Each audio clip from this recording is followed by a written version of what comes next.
What's up, y'all? It's Mace Blanco on 610 from G's to Millions. I Don't Need Clout, the podcast. Make sure you check us out on IDon'tNeedCloutPodcast.com and all other streaming platforms for podcasts. Let's get into it. All right, y'all, episode 14. Today we're getting into the Russell Brand allegations. This seems to be something extremely common with celebrities, but we'll go ahead and break this down. And I'm just going to say this first. If you haven't noticed by now, I'm absolutely not someone that just blindly believes the first narrative that hits my ears. If it's something that sparks my interest or something I feel is important enough for me to look into, that's what I'm going to do. I've never been that person that's spreading rumors or chasing clout, because I don't just believe shit and run with it. And that's pretty much how we got here. I Don't Need Clout, the podcast. Let's dive right in. All right, so Russell Brand is facing some sexual assault or rape allegations, which are some serious, heinous crimes.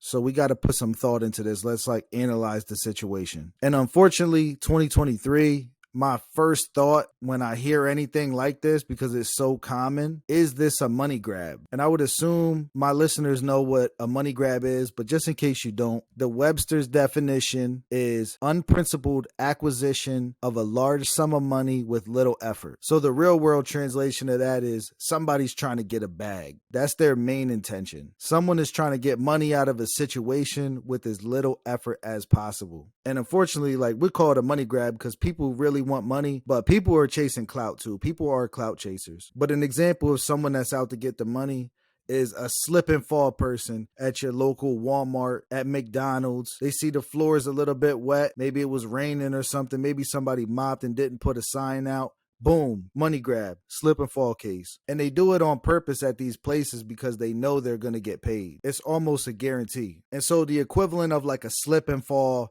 money grab for your average person who's just hoping that they get hit by a car, maybe wants to walk in traffic a little bit, because if you hit them, they know they're getting an insurance check. They might have to go to the fucking hospital too, but they don't think that far through. They're thinking give me the check from the people that I know that have the check. So what happens to celebrities in the money grab situations is one of two things. One, and I've seen this on many celebrities, but the Cat Williams situation, for example, someone will try to provoke you. A lot of the time it happens in public because that's where they might run into you, but they'll see a celebrity and they'll try to provoke them to get assaulted. Everybody knows that guy that doesn't really want to fight, but he's like, hit me, motherfucker. Start calling you a bitch and all this other shit. He wants to get hit. He wants you to crash out. He wants to sue a celebrity to get paid. And then number two, this is what we're seeing here, potentially. These situations, a lot of the time, are these male celebrities are out. They meet a woman while they're out. They take her home. They have consensual sex. They later go home. They go on their way. They go back to living their lives. And then we find out in the news later that this person claims to have been sexually assaulted by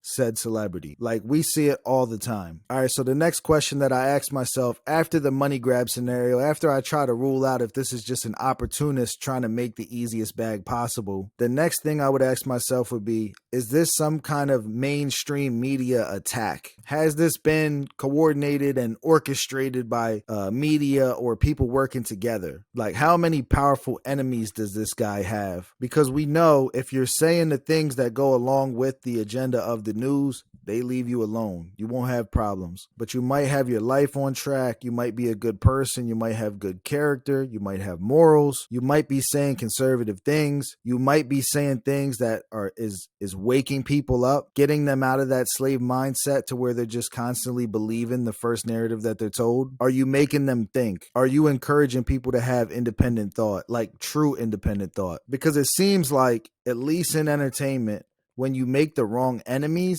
you either went crazy, you're strung out on drugs, or both, or they bring up the sexual assault allegations from who knows when. And what's crazy, I get a lot of backlash for thinking like this. I get backlash for just having this train of thought, let alone whatever I end up getting into. Because realistically, most people are so controlled by the public perception to even think of a question like that. They'd be like, what do you mean some kind of media attack? What do you mean enemies? This guy sexually assaulted somebody. So without ever looking into it or ever questioning anything, they just run with the narrative. And then if you are somebody that's I wonder if there's another side to this story. You're instantly labeled as a conspiracy theorist, which is cool. I guess just call me a conspiracy theorist, because I can't tell you how many things that have been considered a conspiracy and then came out to be true. Like, look back on modern history and you can start to decipher, oh, this is what they told people, this is what actually happened, and there's a difference between the two. So if I'm a conspiracy theorist, then fuck it. And realistically, I feel like almost everyone can realize that the news sells us fear-mongering, first of all. And the second thing, they over-exaggerate, they lie, and they paint narratives a certain way, mostly in the direction that's most profitable. So if you walk up to somebody random on the street and you ask 100 people, do you trust the news? Do you feel like the news is trustworthy? I would be really surprised to see how many people answer yes and no. So if you don't trust the source of your information, why would you continue to get information from that source? But no, seriously, it's been proven time and time again that mainstream media is controlled by an agenda. The news is paid to control public perception, and there's literally government agencies that work at news stations. Do some research on that last part if you disagree. But anyway, Russell spoke out about mainstream media. He spoke out against COVID. He spoke out against the vaccine, the jab. We know that he's made a lot of enemies since 2020. So it really makes you think. He creates content bashing mainstream media. Mainstream media creates content accusing him as someone that has committed sexual assault. Just having that perspective and that background, having that context, it really makes you think. So of course, within these past few days, he's already been completely demonetized on YouTube and cannot make any money off of his content, just based on these allegations. And I just want to say, I'm not picking a side here. I'm not advocating for any particular side. I don't know if he did it. I don't know if this is true. I don't know if she's telling the truth or she's lying. I'm not the police. I'm not the courts. I'm not the judge. I'm not an investigator. I'm not a forensic scientist. I do not fucking know. But one thing I do know, I'm not just going to believe it because it was in the news. He was a drug addict. He was a sex addict. There's a possibility these allegations are true, just with the probability of weighing in those other two things. He has since denied these allegations. I'll go ahead and play you a piece of the clip so you can hear it for yourself. Amidst this litany of astonishing, rather baroque attacks are some very serious allegations that I absolutely refute. These allegations pertain to the time when I was working in the mainstream, when I was in the newspapers all the time, when I was in the movies, and as I've written about extensively in my books, I was very, very promiscuous. Now, during that time of promiscuity, the relationships I had were absolutely always consensual. I was always transparent about that then, almost too transparent. And I'm being transparent about it now as well. And to see that transparency metastasized into something criminal that I absolutely deny makes me question, is there another agenda at play? But one thing that I will always strongly disagree with is facing consequences and facing punishment before you're actually found guilty. Like, it's supposed to be innocent until proven guilty, but you know, like I know, it's always you're guilty until you're proven innocent. In a lot of these cases we watch, you really have to prove that you're innocent for the truth to be the truth. Otherwise, it puts a lie on the records and you face consequences for it. And that's how a lot of people really get wrapped into these plea deals where it's like you're facing 41 years if you take it to trial and you lose, and they paint the picture that you're some villain and you committed this crime that you never did. You could be facing life in prison. Or you take a 5-year, 8-year plea deal, you do your time, you get out, and you try to rebuild your life after these next few years. Even as an innocent man, that happens all the time. More often than anyone would want to admit or look into and accept. But yeah, I don't think anyone should have their endorsements be dropped as a spokesperson, lose their TV show role, and get fired just because someone has made allegations against them. Like, you really need to let a person clear their name first. Like, let the situation go through. Let it unfold before these companies just jump on board with the media narrative. But I know these companies are also scared of the media. They always want to be in the media's favor, which I can understand that. But when it comes to punishing innocent people, that just doesn't sit right with me. So I really can't respect that he already was demonetized on YouTube just for somebody putting out some allegations against him. And I get it though. Like, if you're just a sheep and you just believe everything that you're told and you don't question anything, the media really angles these stories to make it seem like you already are guilty. They make it seem like you did it from the way that the titles are set up, from the way that the verbiage is cut in these short clips. They will paint you to be a monster. And they do that either to ruin your reputation, or you might be the enemy of somebody. You might be pushing that alternative narrative. And the last thing would just be for power.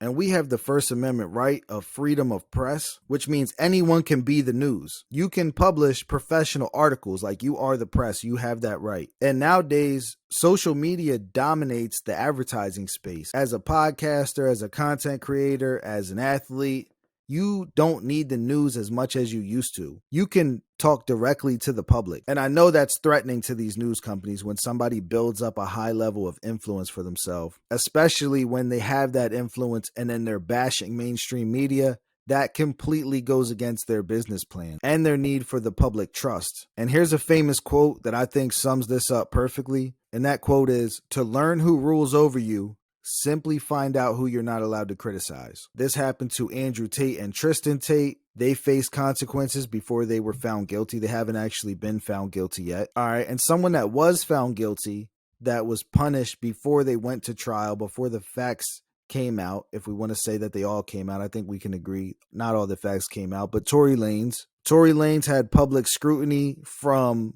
the first video Meg put out. Everyone in his industry bashed him. He was even having problems with his landlord being able to rent at his apartment. Like, I understand he was guilty in the situation, or was found guilty at the very least, but I still disagree, even if a person is guilty, that they shouldn't face consequences before we actually prove that they're guilty. It's a slippery slope and it's a really dangerous thing to do. See, I followed Tory's case really close. It seems like it would have been better for him to take the plea deal, and he was found guilty, so on the record, he is guilty. And like I said, I watched that case really close, and I think we could all agree that we didn't get all the facts in that situation. We really don't know what happened. I think there was a ton of reasonable doubt still out there, but that voicemail call that he gave to Kelsey really screwed him in the trial. And they were at least able to convince the jury that he shot Meg. It's not necessarily proof, but that's just how the court system works. They ignored the forensic evidence, or lack thereof, and he got convicted. He got 10 years in prison and will probably get deported after that. So it's a bad situation all around, but like I said, he faced consequence before he was actually found guilty, which I don't personally think is fair. So in his case, that's a bad example, but what about the Kobe Bryants of the world? What about the Ben Roethlisbergers? What about Benjamin Mendy? Guys that have all been accused of sexual assault that were found innocent. Even worse than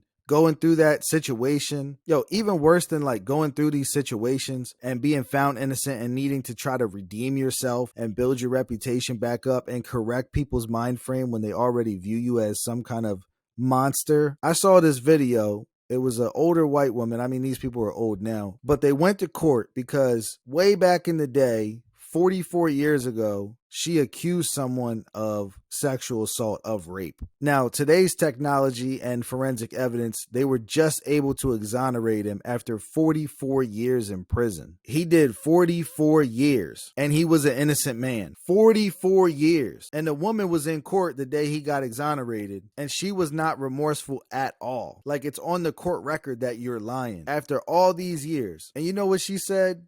This bitch said, "At least I got 44 years out of him." Like, this bitch should go to jail for 44 fucking years. She should get the same amount of time that he had to do, because he didn't do anything. She actually did something. You know how fucking hard it would be to survive prison for 44 years? Mentally, when you didn't do nothing. And I know that was back in the day, but with the technology and everything that we have now, we need to establish some kind of real criteria for someone to be able to put allegations on your name like that. And at this point in today's society, with the Me Too movement, and one person comes forward for the money grab, and then every chick that ever met you throughout life that you never even gave her a hug before, they want to come out the woodworks and say "Me Too" and sue you and get a piece of this money bag. I feel like with this Me Too movement for the last 10 years, there's been more sexual assault allegations than there has been actual sexual assault. And it's really fucked up, because it's kind of like the boy that cried wolf situation, where